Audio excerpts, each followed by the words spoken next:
Just finishing up the air conditioning after a new condenser was replaced after a collision accident. Right now I'm just testing it, and as you can see, here's the inside air temperature.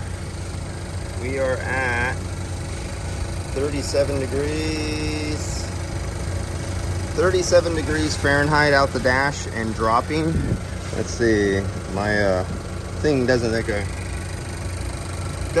to use gloves. Yeah, 37 degrees, and that is taken from the Bluetooth wireless sensor probe from the center dash right here. That's the one sending out the signal that you're reading on the software on from here, from field piece.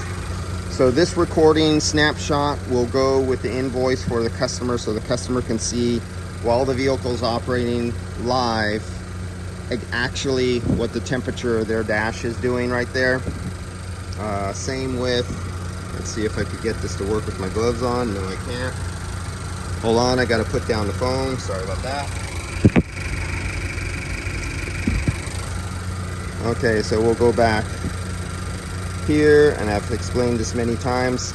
So we have, even the humidity is recorded, your wet bulb, dew point, empathy, everything is recorded here. Pressures are recorded. This is a variable displacement compressor. As you can see, the suction line temperature, which is the temperature of the line coming out of the evaporator, is right at 32 degrees, 31.9 degrees. And so, yeah, it's nice and cold, and that's why this system is capable of going so low in temperature and holding it there.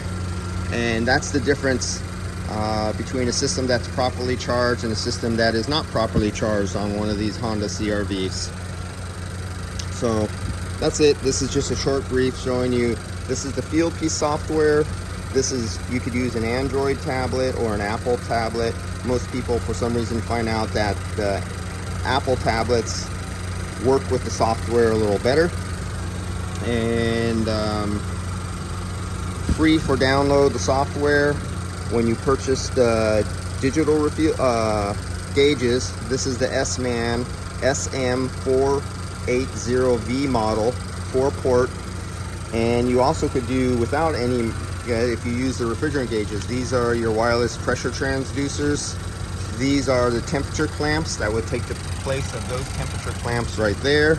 And then you have the wireless temperature humidity sensors, and you can do the exact same thing without any gauges. All right, I'll see you guys later. Oh, and you got the wireless Bluetooth scale. See ya.